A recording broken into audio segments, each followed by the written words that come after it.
ยินดีต้อนรับทุกท่านเข้าสู่รายการหลังม่านสีเทาเพราะความจริงมักถูกซ่อนไว้หลังม่านวันนี้ผมจะพาทุกคนดำดิ่งลงไปในโลกที่ความจนบีบคั้นจนศักดิ์ศรีกลายเป็นเรื่องกินไม่ได้และความรวยทางลัดกลายเป็นทางรอดเดียวที่เหลืออยู่ท่ามกลางบรรยากาศอับชื้นในห้องเช่าแคบๆย่านชานเมืองเสียงพัดลมเก่าๆที่หมุนฝืดๆดังเอียดอาร์ตเหมือนจะขาดใจตายไปพร้อมกับเจ้าของห้องนนท์ชายหนุ่มวัย20ปลายๆนั่งจ้องมองกองบินค่าน้ำค่าไฟที่วางระเกะระกะอยู่บนโต๊ะไม้ผุๆแสงไฟจากหน้าจอโทรศัพท์มือถือที่ร้าวเป็นทางยาวส่องกระทบใบหน้าซูบตอบของเขา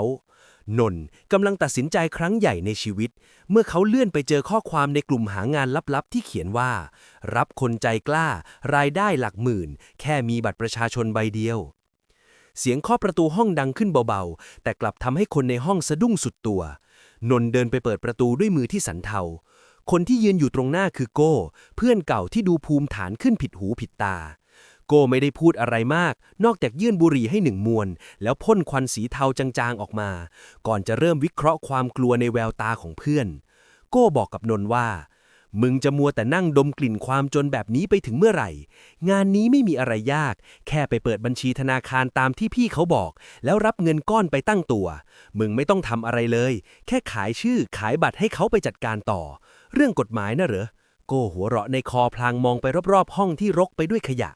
เขาบอกว่ากว่าตำรวจจะตามเจอมึงก็มีเงินล้านไปเสวยสุขที่อื่นแล้วความผิดมึงก็แค่ประมาทไม่ได้ไปฆ่าใครตายเสียหน่อยคำพูดของโก้เหมือนน้ำเย็นที่รดลงบนกองไฟแห่งความวิตกกังวลแต่มันกลับเป็นน้ำที่ผสมยาพิษนนท์เริ่มมองตามพัดลมที่สายไปมาความคิดในหัวเริ่มตีกันระหว่างความถูกต้องกับความอยู่รอดจิตวิทยาของคนสิ้นหวังมักจะถูกครอบงำด้วยกลไกการป้องกันตัวเองที่เรียกว่าการหาเหตุผลเข้าข้างความผิดนนท์เริ่มปลอบใจตัวเองว่าเขาก็แค่คนกลางไม่ได้เป็นคนไปโกงใครโดยตรงเงินนั้นอาจจะมาจากพนันออนไลน์หรือแค่การเลี่ยงภาษีของพวกเศรษฐีก็ได้เขาไม่รู้หรอกว่าหลังม่านใบนั้นกำลังมีขบวนการคอลเซ็นเตอร์รอใช้ชื่อของเขาเพื่อทำลายชีวิตคนนับร้อยนนท์พยักหน้าตกลงในที่สุดบรรยากาศรอบกายดูจะมืดหม่นลงกว่าเดิมทั้งที่อาทิตย์ยังไม่ตกดินแผนการเปลี่ยนชื่อให้เป็นเครื่องมืออาชญากรรมกำลังจะเริ่มต้นขึ้นในวันรุ่งขึ้นหลังจากที่นนท์ตัดสินใจก้าวขาเข้าสู่โลกสีเทาตามคำชักชวนของโก้กลิ่นอายของความกังวลในใจเมื่อวานถูกแทนที่ด้วยความตื่นเต้นที่ปนเปไปกับความละโมบแสงแดดตอนเช้าของวันใหม่ดูจะจ้ากว่าปกติขณะที่เขาเดินเข้าไปในธนาคารใจกลางห้างสรรพสินค้าหรูหรานนท์ใส่เสื้อเชิ้ตที่ดูสะอาดที่สุดเท่าที่มีพยายามปั้นหน้าให้ดูนิ่งเฉยที่สุดท่ามกลางผู้คนที่เดินผ่านไปมาเขารู้สึกเหมือนทุกคนกำลังจ้องมองมาที่เขารู้สึกเหมือนหน้าผากของตัวเองมีคำว่าอาชญากรแปะอยู่แต่พอเขานึกถึงยอดเงินในบัญชีที่จะเพิ่มขึ้นมาในอีกไม่กี่ชั่วโมงข้างหน้าเขาก็สูดหายใจเข้าลึกๆแล้วเดินตรงไปที่เคาน์เตอร์พนักงานธนาคารยิ้มแย้มแจ่มใสตามมารยาทโดยที่เธอไม่รู้เลยว่าสมุดบัญชีที่เธอกำลังจะยื่นให้นั้นคือใบเบิกทางสู่นรกของทั้งตัวนนท์เองและเหยื่ออีกมากมายเมื่อทุกอย่างเสร็จสิ้นนนท์เดินออกมาเจอกับโก้ที่จอดรถรออยู่ตรงหัวมุมถนนมืดๆหลังห้างโก้รับสมุดบัญชีและบัตร ATM ไปอย่างรวดเร็วก่อนจะส่งซองสีน้ำตาลหนาๆให้นนท์รีบเปิดดูข้างในทันทีที่เห็นปึกธนบัตรสีเทาเรียงตัวกันอย่างเป็นระเบียบหัวใจของเขาเต้นรัวจนแทบจะทะลุออกมานอกอกนี่คือเงินก้อนโตที่สุดที่เขาเคยจับในชีวิตโก้ตบไหล่เขาเบาๆแล้วบอกว่าเห็นไหมง่ายกว่าไปเดินแบกปูนตั้งเยอะหลังจากนี้มึงก็แค่ปิดโทรศัพท์ไปสักพักหรือถ้าใครโทรมาก็บอกว่าทำกระเป๋าตังค์หายจำไว้นะมึงคือผู้เสียหายไม่ใช่อาชญากรโก้ขับรถออกไปทิ้งไว้เพียงควันไอเสียที่คลุ้งกระจายอยู่ในอากาศที่เริ่มเย็นเยียบนนท์กลับมาที่ห้องเช่าห้องเดิมแต่ครั้งนี้เขารู้สึกว่ามันไม่เหมือนเดิมอีกต่อไปเขาซื้อเบียร์ราคาแพงและอาหารดีๆมาฉลองลำพังแต่ในขณะที่เขากำลังยกขวดขึ้นดื่มเสียงโทรศัพท์ของเขาก็ดังขึ้นเป็นเบอร์แปลกที่ไม่คุ้นตานนท์ชะงักไปครู่หนึ่งก่อนจะกดรับเสียงที่ปลายสายเป็นเสียงผู้หญิงวัยกลางคนที่มีน้ำเสียงสั่นเครือและสะอื้นหาอย่างหนักเธอถามว่าคุณใช่เจ้าของบัญชีนี้ไหมคะเงินค่าเทอมลูกสาวฉันเงินทั้งชีวิตที่ฉันมีคุณเอาไปทำไมนนท์นิ่งอึ้งไปเหมือนโดนฟ้าผ่ากลางอกเหงื่อเย็นๆเริ่มไหลซึมตามแผ่นหลังความจริงที่เขาพยายามซ่อนไว้หลังม่านของความร่ำรวยจอมปลอมเริ่มปริร้าว กลิ่นคาวของเงินที่เขาถืออยู่ดูจะรุนแรงขึ้นเรื่อยๆจนน่าสะอิดสะเอียนและนี่เป็นเพียงแค่จุดเริ่มต้นของพายุที่จะพัดถล่มชีวิตเขาในแบบที่เงินก้อนนี้ก็ช่วยอะไรไม่ได้เสียงสะอื้นไห้ของผู้หญิงในโทรศัพท์ยังคงดังก้องอยู่ในหัวของนนท์เหมือนเสียงระฆังแห่งความตายที่ตีรัวไม่ยอมหยุดเขารีบกดวางสายด้วยนิ้วที่สั่นเทาก่อนจะคว้างโทรศัพท์มือถือทิ้งลงบนเตียงราวกับมันเป็นของร้อนนนท์พยายามจะข่มตาหลับในคืนนั้นแต่ทุกครั้งที่หลับตาภาพปึกเงินในซองสีน้ำตาลกลับกลายเป็นใบหน้าซีดเผือดของผู้คนที่ถูกโกงจนสิ้นเนื้อตัวประดาความเงียบในห้องเช่าแคบๆเริ่มดูดกลืนลมหายใจของเขาจนรู้สึกอึดอัดไปหมดในที่สุดเขาก็ทนไม่ไหวนนท์ตัดสินใจหยิบโทรศัพท์ขึ้นมาอีกครั้งเพื่อโทรหาโก้เพื่อนที่พาเขาเข้าสู่เส้นทางสายนี้ปลายสายเงียบไปนานก่อนที่โก้จะรับสายด้วยน้ำเสียงรำคาญใจนนท์ละล่ำบอกเพื่อนว่ามีคนโทรมาหาเขาเรื่องเงินที่หายไปเขาเริ่มกลัวและอยากจะคืนเงินทั้งหมดเพื่อจบเรื่องนี้แต่สิ่งที่เขาได้รับกลับมาคือเสียงหัวเราะที่เย็นเยือกของโก้บอกว่ามึงเดินมาไกลเกินกว่าจะหันหลังกลับแล้วนะนนท์เงินนั่นมึงก็เอาไปใช้หนี้ไปส่วนหนึ่งแล้วไม่ใช่เหรอมึงคิดว่าพวกที่จ้างมึงเขาเป็นใครพวกเขาไม่ใช่การกุศลที่จะยอมให้มึงเดินออกไปเฉยๆถ้ามึงคิดจะแจ้งความหรือตรงฉิดมึงเตรียมตัวหาที่ฝังศพไว้ได้เลยเพราะชื่อที่อยู่ของมึงอยู่ในมือพวกเขาหมดแล้วนนท์นั่งซุดลงกับพื้นห้องความจริงเริ่มปรากฏชัดเจนขึ้นในจิตใจที่บอบช้ำของเขาจิตวิทยาของอาชญากรรมในรูปแบบนี้ไม่ได้ใช้เพียงแค่เงินล่อใจแต่ใช้ความกลัวเป็นโซ่ตรวนที่มองไม่เห็นล่ามเหยื่อไว้ไม่ให้หนีไปไหนได้โก้สั่งให้นนท์ทำตัวตามปกติและเตรียมตัวรับงานใหม่เพราะตอนนี้บัญชีแรกของเขาเริ่มถูกจับตามองจากธนาคารแล้วพวกเขาต้องการบัญชีที่2และ3เพิ่มเพื่อกระจายความเสี่ยงนนท์รู้สึกเหมือนตัวเองกำลังจมลงในโคลนดูดยิ่งดิ้นยิ่งจมลึกและที่น่ากลัวที่สุดคือเขาเริ่มรู้สึกว่าตัวเองกำลังกลายเป็นส่วนหนึ่งของเครื่องจักรสังหารทางเศรษฐกิจที่กัดกินสังคมอย่างช้าๆโดยที่เขาไม่สามารถส่งเสียงขอความช่วยเหลือจากใครได้เลยเพราะในสายตาของกฎหมายตอนนี้เขาคือหนึ่งในขบวนการไปเสียแล้วความมืดมิดในใจของนนท์เริ่มขยายตัวกว้างขึ้นพอๆกับความโลภที่ถูกกระตุ้นด้วยความกลัวเช้าวันต่อมาโก้ไม่ได้เพียงแค่โทรมาข่มขู่แต่กลับขับรถมารับเขาถึงที่หน้าห้องเช่าบรรยากาศในรถเต็มไปด้วยความกดดัน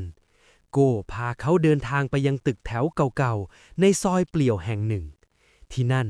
นนท์ได้พบกับชายที่ชื่อเฮียสองชายวัยกลางคนที่ดูท่าทางใจดีแต่ในตากลับว่างเปล่าไร้ความรู้สึกเฮียสองนั่งอยู่หลังโต๊ะไม้ตัวใหญ่ที่มีเครื่องคอมพิวเตอร์หลายเครื่องทำงานอยู่ตลอดเวลาเสียงรัวนิ้วบนคีย์บอร์ดดังกระปลิดกระปลอยเหมือนเสียงฝนตกกระทบหลังคาสังกะสี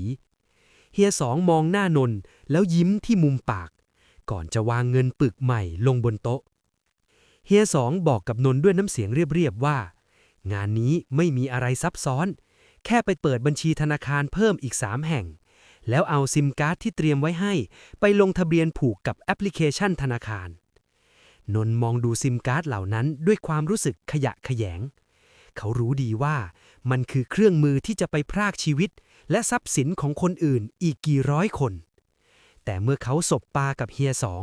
เขากลับเห็นความตายซ่อนอยู่ในรอยยิ้มนั้นนนไม่มีทางเลือกเขาต้องรับงานนี้ต่อเพื่อรักษาชีวิตของตัวเองไว้ตามคำแนะนำของสัญชาตญาณการเอาตัวรอดที่บิดเบี้ยวระหว่างที่นั่งรถไปธนาคารกับโก้นนสังเกตเห็นว่าข้างทางมีป้ายรณรงค์เรื่องบัญชีม้าติดอยู่ประปรายคำเตือนเรื่องโทษจำคุกและค่าปรับมหาศาลทำให้เขารู้สึกหนาวสั่นไปถึงขั้วหัวใจเขาเริ่มวิเคราะห์สภาพจิตใจของตัวเองว่าทำไมถึงมาถึงจุดนี้ได้มันไม่ใช่แค่เรื่องเงินแต่มันคือการหลอกตัวเองซ้ำๆว่าเราคือเหยื่อทั้งที่จริงๆแล้วเราคือผู้ร่วมขบวนการที่เต็มใจก้มหัวให้ความผิดเพียงเพื่อเศษเงินที่พวกเขาทิ้งให้เมื่อถึงธนาคารแห่งที่2นนท์เดินเข้าไปด้วยหมาดใหม่ที่ดูนิ่งขึ้นแต่น่ากลัวกว่าเดิมเขากลายเป็นหุ่นยนต์ที่ทำตามคำสั่งอย่างเคร่งครัด ทันทีที่เขายื่นบัตรประชาชนให้เจ้าหน้าที่สายตาของพนักงานธนาคารที่จ้องมองหน้าจอคอมพิวเตอร์นานผิดปกติทำให้หัวใจของนนท์หล่นวูบไปที่ตะตุ่มหรือว่าความลับที่เขาซ่อนไว้หลังม่านกำลังจะถูกเปิดโปงออกมาในวินาทีนี้ วินาทีที่พนักงานธนาคารจ้องมองหน้าจอคอมพิวเตอร์สลับกับใบหน้าของนนท์มันยาวนานเหมือนชั่วกับชั่วกันนนท์รู้สึกเหมือนอากาศในธนาคารที่เคยเย็นช่ำกลับร้อนระอุขึ้นมาอย่างกระทันหันเม็ดเหงื่อเริ่มผุดขึ้นตามไรผมเขาพยายามบังคับมือไม่ให้สั่นขณะที่วางประสานกันบนเคาน์เตอร์พนักงานคนนั้นขมวดคิ้วเล็กน้อยก่อนจะเอ่ยถามด้วยน้ำเสียงราบเรียบว่าช่วงนี้คุณได้ทำรายการโอนเงินจำนวนมากผิดปกติหรือเปล่าคะระบบมันแจ้งเตือนเรื่องการเคลื่อนไหวของบัญชีเก่าของคุณค่ะหัวใจของนนท์กระตุกวูบเขาจำได้ว่าบัญชีแรกที่เขาเปิดให้โก้ไปนั้นเพิ่งจะมีเงินไหลเข้าออกหลักแสนในเวลาไม่กี่วันนนท์แซงทำเป็นยิ้มแห้งๆแล้วตอบไปว่าอ๋อพอดีผมรับเหมาช่วงต่อครับที่เงินมันเลยเข้าๆออกๆตลอดพนักงานมองหน้าเขาอีกครั้งด้วยสายตาที่เต็มไปด้วยคำถามแต่สุดท้ายเธอก็ยอมดำเนินเรื่องให้จนเสร็จพอนนท์ก้าวพ้นประตูธนาคารออกมาเขาแทบจะสุดตัวลงกับพื้นข้างถังขยะใบใหญ่ความหวาดระแวงเริ่มกัดกินจิตใจของเขาเหมือนหนอนที่ชอนชัยอยู่ในเนื้อไม้เขาเริ่มรู้สึกว่าทุกสายตาที่มองมาไม่ว่าจะเป็นยามหน้าห้างหรือคนขับรถรับจ้างล้วนแต่เป็นตำรวจนอกเครื่องแบบที่กำลังรอจังหวะเข้ามารวบตัวเขาโก้ที่นั่งอยู่ในรถเห็นท่าทางไม่ดีจึงรีบเปิดประตูเรียกให้นนท์ขึ้นรถทันทีนนท์เล่าเรื่องที่เกิดขึ้นในธนาคารให้โก้ฟังด้วยน้ำเสียงสั่นเครือแต่โก้กลับไม่ได้มีท่าทีตกใจเขาเพียงแต่พ่นควันบุหรี่ออกนอกหน้าต่างแล้วบอกว่ามันเป็นเรื่องปกติของธนาคารที่ต้องตรวจสอบแต่มึงไม่ต้องห่วงเฮียสองเขามีคนข้างในคอยเคลียร์ให้แต่ถ้ามึงกลัวขนาดนี้เฮียเลยบอกว่าให้มึงไปพักที่เซฟเฮาส์สักพักงานเปิดบัญชีช่วงนี้พอแค่นี้ก่อนมึงไปกบดานอยู่ที่นั่นจนกว่าเรื่องจะเงียบคำว่าเซฟเฮาส์ฟังดูเหมือนจะปลอดภัยแต่นนรู้ดีว่ามันคือคุกที่ไม่มีลูกกรงรถของโก้พานนเลี้ยวเข้าไปในหมู่บ้านจัดสรรเก่าๆที่ดูเงียบเหงาจนหน้าขนลุกบ้านหลังนั้นปิดม่านทึบสนิททุกบานเมื่อก้าวเข้าไปข้างในนนถึงกับชะงักเพราะเขาไม่ได้อยู่ที่นั่นคนเดียวในห้องโถงกว้างมีชายหญิงอีกหลายคนนั่งรวมกลุ่มกันอยู่ทุกคนมีสภาพไม่ต่างจากเขาคือดวงตาที่เต็มไปด้วยความวิตกกังวลและโทรศัพท์มือถือที่วางอยู่ข้างๆตัวตลอดเวลาโก้บอกกับนนว่านี่คือเพื่อนร่วมงานของมึงทุกคนมาที่นี่เพื่อรอรับเงินและรอให้พายุสงบแต่ในใจของนนเขารู้ดีว่าพายุที่แท้จริงยังไม่มาถึงและการที่คนเหล่านี้มารวมตัวกันมันไม่ใช่การปกป้องแต่มันคือการรวมกลุ่มกันเพื่อรอวันถูกกวาดล้างครั้งใหญ่มากกว่าบรรยากาศภายในบ้านพักที่ถูกเรียกว่าเซฟเฮาส์เต็มไปด้วยกลิ่นอับของความสิ้นหวังนนใช้เวลาหลายวันที่นั่นโดยไม่ได้ออกไปเห็นเดือนเห็นตะวันอาหารที่ได้รับมีเพียงข้าวกล่องราคาถูกที่คนของเฮียสองเอามาส่งให้วันละ2 มื้อนนเริ่มสังเกตเห็นเพื่อนร่วมชะตากรรมในบ้านหลังนี้แต่ละคนมีเรื่องราวที่น่าสลดใจไม่แพ้กันมีเด็กหนุ่มคนหนึ่งชื่อบาสที่เพิ่งเรียนจบแต่หางานทำไม่ได้เขาอยากได้เงินไปรักษาแม่ที่ป่วยหนักจึงตัดสินใจเปิดบัญชีม้าถึง5 บัญชีบาสนั่งเหม่อลอยมองกำแพงบ้านทั้งวันบางครั้งก็สะดุ้งสุดตัวเมื่อได้ยินเสียงรถวิ่งผ่านหน้าบ้านจิตวิทยาของคนที่ทำผิดกฎหมายมักจะทำให้เกิดสภาวะที่เรียกว่าความเครียดหลังเหตุการณ์สะเทือนขวัญแต่สำหรับคนเหล่านี้มันคือความเครียดที่เกิดขึ้นตลอดเวลาโดยไม่มีจุดสิ้นสุดวันหนึ่งนนเห็นบาสแอบร้องไห้อยู่ที่มุมห้องบาสบอกกับนนว่าเขาเพิ่งรู้จากข่าวในโทรศัพท์ว่าบัญชีของเขาถูกใช้ไปโกงเงินจากยายแก่ๆคนหนึ่งจนยายคนนั้นคิดจะฆ่าตัวตายความรู้สึกผิดมันทิ่มแทงหัวใจของเด็กหนุ่มจนแทบจะรับไม่ไหวนนนั่งฟังด้วยความรู้สึกที่จุกอยู่ในลำคอเพราะเขาก็มีความลับเรื่องเสียงผู้หญิงคนนั้นที่โทรมาหาเขาเช่นกันในบ้านหลังนี้ไม่มีใครเป็นอาชญากรโดยสันดานทุกคนคือเหยื่อของความจนที่ถูกเปลี่ยนให้กลายเป็นเครื่องมืออาชญากรรมบรรยากาศเริ่มตึงเครียดขึ้นเมื่อเฮียสองเดินทางมาที่ด้านด้วยตัวเองในคืนที่ฝนตกหนักใบหน้าของเฮียสองที่เคยดูใจดีบัดนี้กลับเต็มไปด้วยความเคร่งเครียดเฮียสองเรียกรวมทุกคนในห้องโถงแล้วบอกด้วยเสียงต่ำๆว่า ตอนนี้สายของเขาแจ้งมาว่ามีเอ็งม้าตัวหนึ่งในกลุ่มเราแอบไปคุยกับตำรวจมันคิดจะแลกข้อมูลกับไทม์รอดของตัวเองเฮียสองกวาดสายตาคมกริบมองไปที่ทุกคนในห้องนนท์รู้สึกเหมือนหัวใจจะหยุดเต้นความเงียบปกคลุมไปทั่วบ้านมีเพียงเสียงฝนที่ตกกระทบหลังคาดังสนั่นหวั่นไหวเฮียสองบอกต่อว่าเขาไม่ชอบคนทรยศและถ้าเขารู้ว่าใครคนนั้นจะไม่มีโอกาสได้เดินเข้าคุกด้วยซ้ำแต่นนท์สังเกตเห็นว่าโก้ที่ยืนอยู่หลังเฮียสองมีท่าทางกระสับกระส่ายผิดปกติสายตาของโก้ที่เคยมั่นใจกลับหลบสายตาคนอื่นนนท์เริ่มตั้งคำถามในใจว่าหรือคนที่จะทรยศขบวนการนี้ไม่ใช่กลุ่มลูกจ้างกระจอกอย่างพวกเขาแต่เป็นคนที่รู้เห็นทุกอย่างอย่างโก้และถ้าเป็นอย่างนั้นจริงชีวิตของทุกคนในบ้านหลังนี้กำลังแขวนอยู่บนเส้นได้ที่พร้อมจะขาดได้ทุกเมื่อความเงียบในห้องโถงกว้างถูกกรีดด้วยเสียงฟ้าร้องที่ดังสนั่นหวั่นไหวแสงฟ้าแลบสาดเข้ามาทางช่องม่านที่ปิดไม่สนิทเผยให้เห็นใบหน้าของทุกคนในบ้านที่ซีดขาวราวกับคนตายเฮียสองเดินไปหยิบตะกร้าพลาสติกใบหนึ่งมาวางกลางโต๊ะ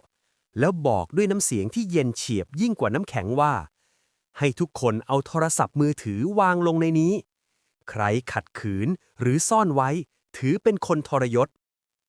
นนท์มองดูมือถือของตัวเองที่สั่นระริกอยู่ในกระเป๋ากางเกงเขารู้ดีว่าข้างในนั้นมีบันทึกการโทรจากเบอร์แปลกๆและข้อความที่เขาพยายามค้นหาความหมายเรื่องการขัดเกลาความผิดในใจแต่เขาก็จำใจต้องวางมันลงไปพร้อมกับคนอื่นๆเฮียสองเริ่มหยิบโทรศัพท์ขึ้นมาตรวจดูทีละเครื่องอย่างละเอียดเสียงเลื่อนหน้าจอดังจึกท่ามกลางเสียงลมพายุที่พัดโหมกระหน่ำอยู่ภายนอกจิตวิทยาของอาชญากรในภาวะวิกฤต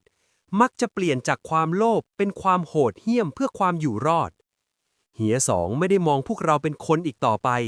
แต่มองเป็นเพียงเศษขยะที่อาจจะทำให้เขาสิ้นชื่อได้นนท์เหลือบมองไปที่โก้เพื่อนรักที่พาเข้ามาสู่นรกแห่งนี้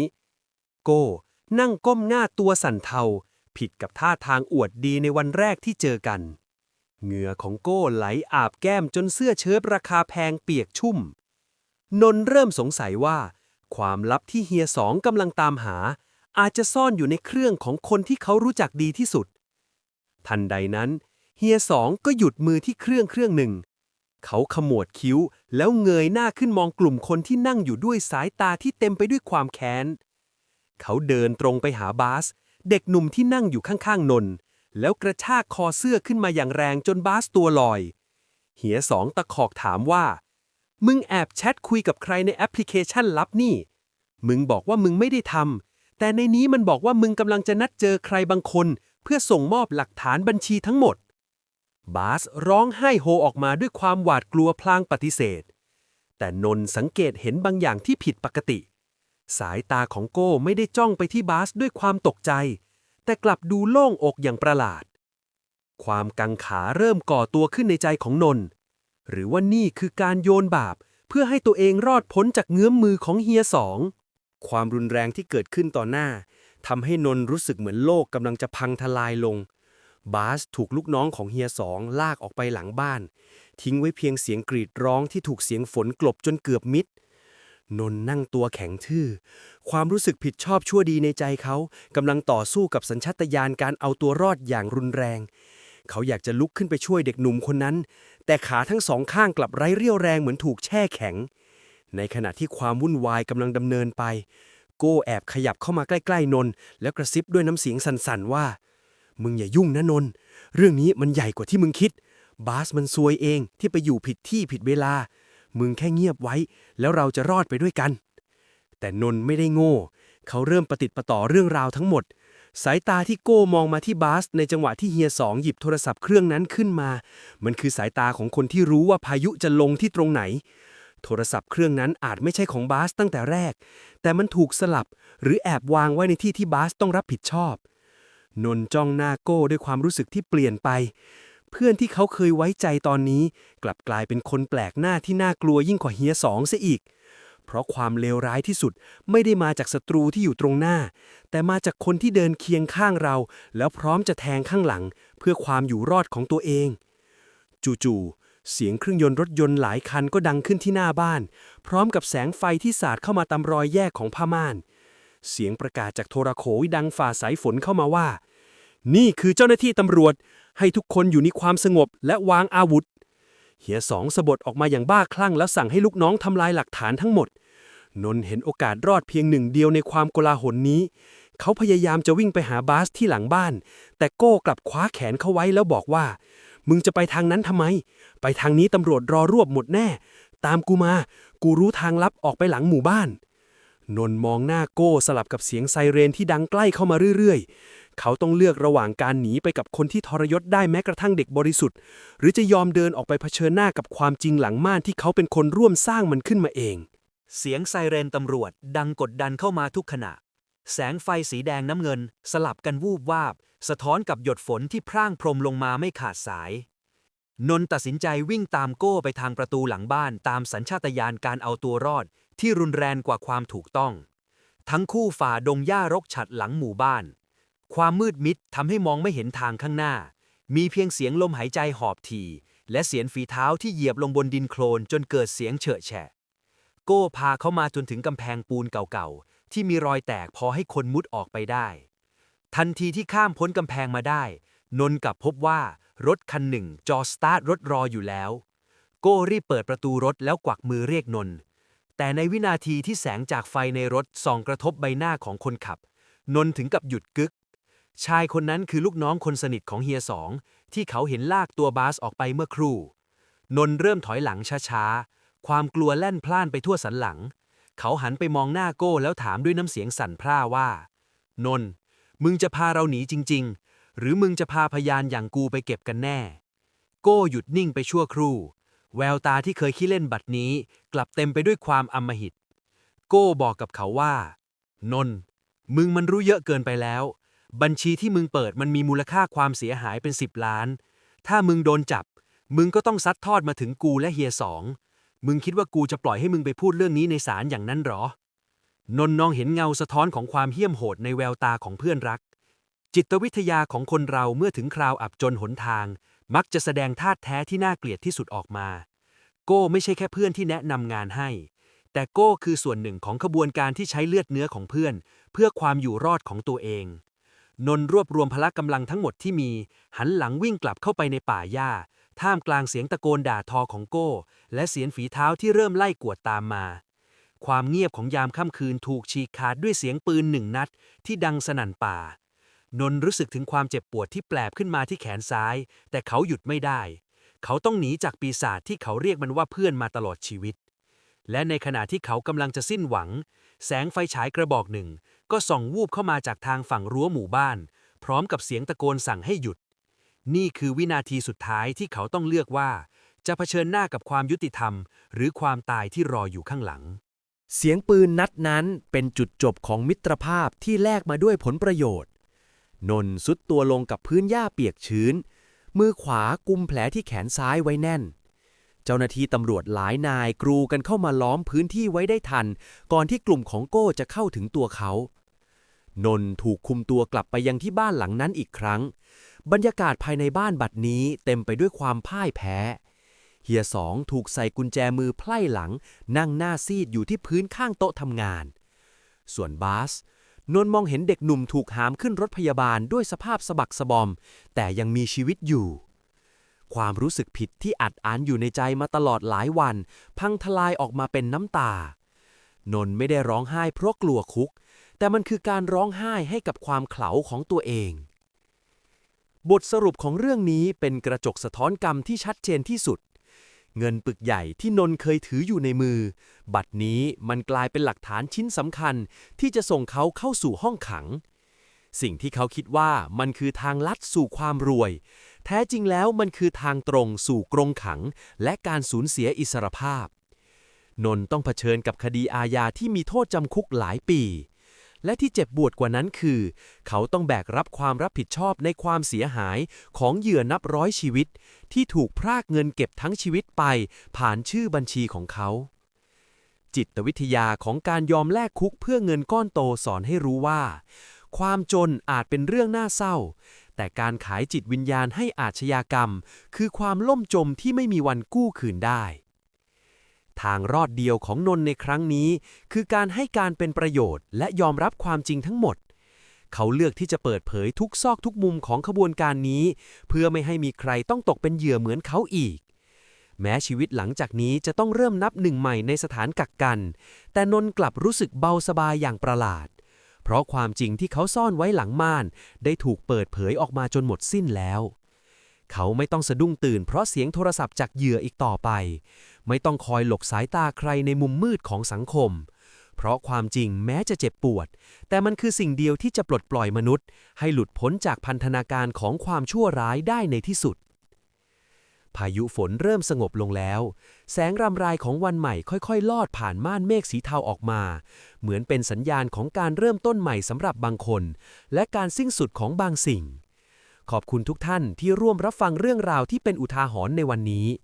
เพราะความจริงมักถูกซ่อนไว้หลังม่าน ผมขอลาไปก่อน สวัสดีครับ หลังม่านสีเทา